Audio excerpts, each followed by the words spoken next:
Hello and welcome to another episode of Disney Movie Investigation. If this is your first time watching, welcome to the show. On each episode, we take a look at a movie that is featured on Disney+. On this episode, we are taking a look at the 1959 science fiction horror movie The Alligator People. Also, stay tuned for our bonus story as we take a closer look at Gatorland.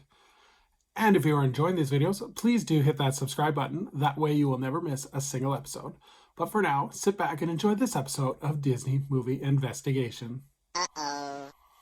So like I said, today we're looking at The Alligator People. This was released on July 22nd, 1959, and it was directed by Roy Del Ruth. It was written by Orville H. Hampton and Charles O'Neill, with the production company being Associated Producers Incorporated and distributed by 20th Century Fox. I could not find box office returns because they did not keep the records as closely as they do today, but the budget for this movie was $300,000. So let's take a look at the development. So this movie actually was developed as part of a co-feature of a sequel called The Return of the Fly. And Fox needed a low-budget movie to film in CinemaScope to partner with Return of the Fly.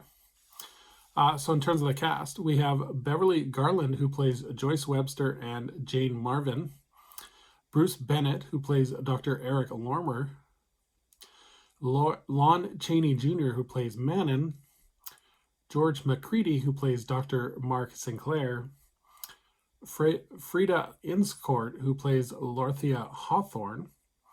Richard Crane, who plays Paul Webster. And Douglas Kennedy, who plays Dr. Wayne McGregor. So in terms of the plot, a newlywed couple is sat in a train and the husband receives a frantic telegram. He gets off at a station to make a phone call, but the train pulls away without him on it, and that is the last the wife sees of him. Years later, after a long search, she finally tracks him down to his family's southern estate, where she discovers that a failed medical treatment has turned him into an alligator mutant. So in terms of trivia, in 1983, Fox actually developed a computer game based on the movie for the Atari 2600. The game was never released, but a prototype of the game has surfaced online. So in terms of what I recommend this movie, this is a standard B horror movie that was typical of the 1950s.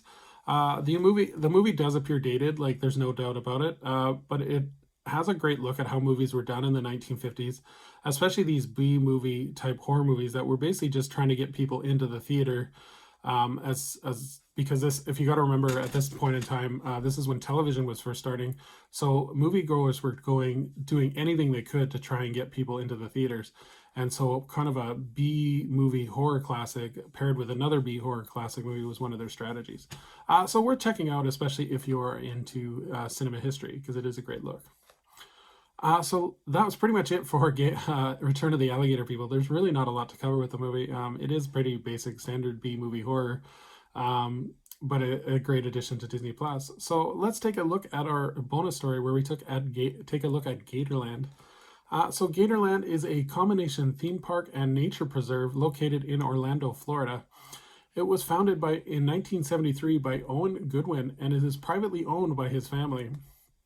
The park is nicknamed the alligator capital of the world and contains thousands of alligators along with other animals.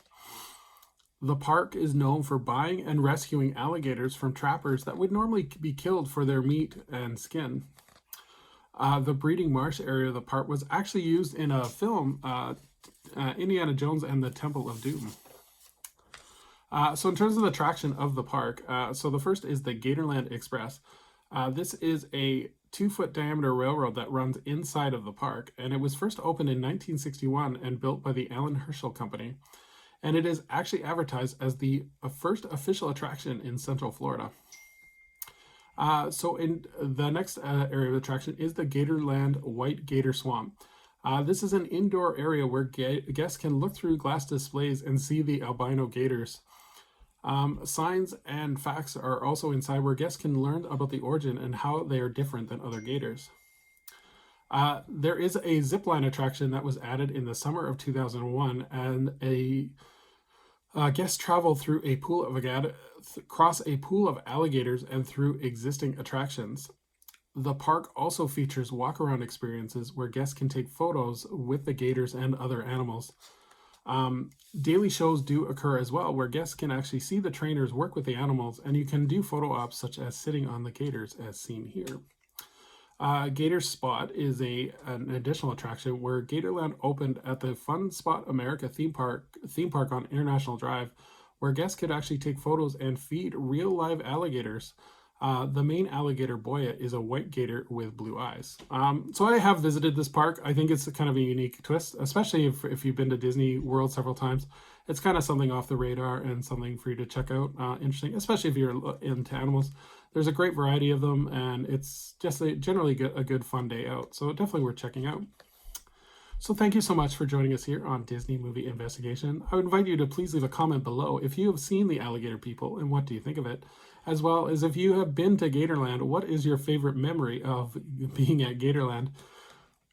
So as we look to the future of our next video, we are going to look at a animated classic as we continue with the theme of nature as we take a look at Bambi. So until next time, I hope you have a magical day, and we will see you real soon.